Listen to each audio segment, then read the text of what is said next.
very, very often, sound effects are really important because remember, an animated show is shot in a vacuum. It's not like a live action show where you can get real birds and trees and traffic and footsteps. It's all created from nothing. It's silent. An animated show is one long special effect. Yeah, absolutely. So I understand that the effects are very, very important to bringing the show to life. So it's very, very often that music takes third place in the overall soundtrack. But for my job, for what I do, the musical integrity is always first, and I bring my education. But would you say the writers are kind of the hub of everything, and then it all spins out? On The Simpsons, absolutely. This is a very writer-driven show. How many writers do they have now?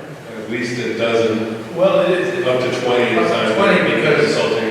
The reason why you have so many though, again, is it because you have different stages of production on every episode.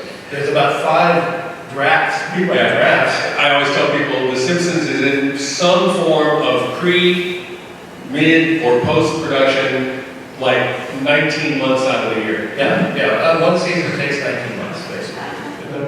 Everyone says, well, how do you get an orchestra? Because, our show was at Fox, I worked for 15 years there. How did you get it from 20-piece, we had about 19 when we started our show, and you guys had a different group. How did you get it to where you had 70 for a regular episode? And when we first started out, Fox had changed the head like after a year and a half. And we were moderately successful, but not like you guys.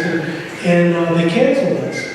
But the DVD sales came out and we beat everybody but Lord of the Rings in DVD sales. So somebody said at Fox, we should bring it back.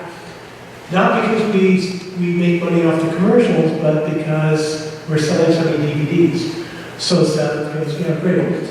And Seth and I were friends. I worked on the pilot, worked on Ledesma with him, and he called me into his office and says, closes the door, he says, Ron, what would piss off Fox the most? I said, well, look, I'm the guy that asked. Because I've been doing that. I'm really good. I thought, and I didn't bat it out, I just said, they hate violas. With a passion. They don't even know what a viola is, but an accountant like tubas, like tubas they come to grips with because they need it. But violas are in the middle, I don't know, what the hell is a viola? So I said, put it in your contract that every year we go up 6 violas. And he put it in his contract. So every time Carol Farr would say, when are you going to do this? I said, check the contract. We're going to go, and we're up to 18 violas. So what's it going to be? Some more woodwinds? Or, you're going to go with violas? Because I could go violas. Seth does have it in his contract. Actually, it should be in the Smithsonian. Like with the Magna Carta and everything, there's just 6 viola. Like the green Sims and the green.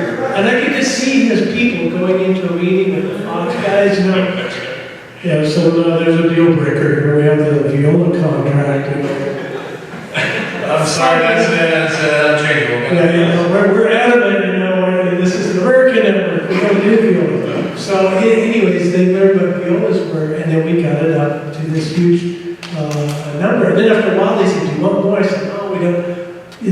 It's only television. It's like people are not paying for this.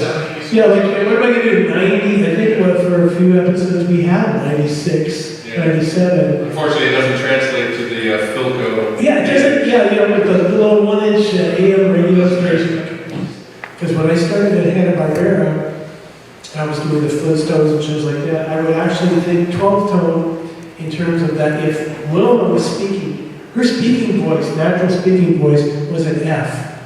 So I didn't want to write any notes that were an F so that when they dubbed the music, it wouldn't clash with her. I left a pocket. So you have to think opera for so much of animation, even if it's not for the song. Here's a character, Mr. Birds. It's kind of a scratchy baritone kind of voice. You gotta know where a baritone voice or child's voice. That's the interesting thing too. It's not the actor; it's the character. Right. They're singing in character. That's right. You can't just write for Dan Castellaneta. You write for Homer or Barney or Grandpa or one of the things that makes this show so popular and so everlasting is that although it is a cartoon in the technical sense, in every other way, it's a real show. The characters have real human emotion. David talked about animating them as real human characters, not cartoon characters. And Alf has never scored the show as a wacky, zany comedy.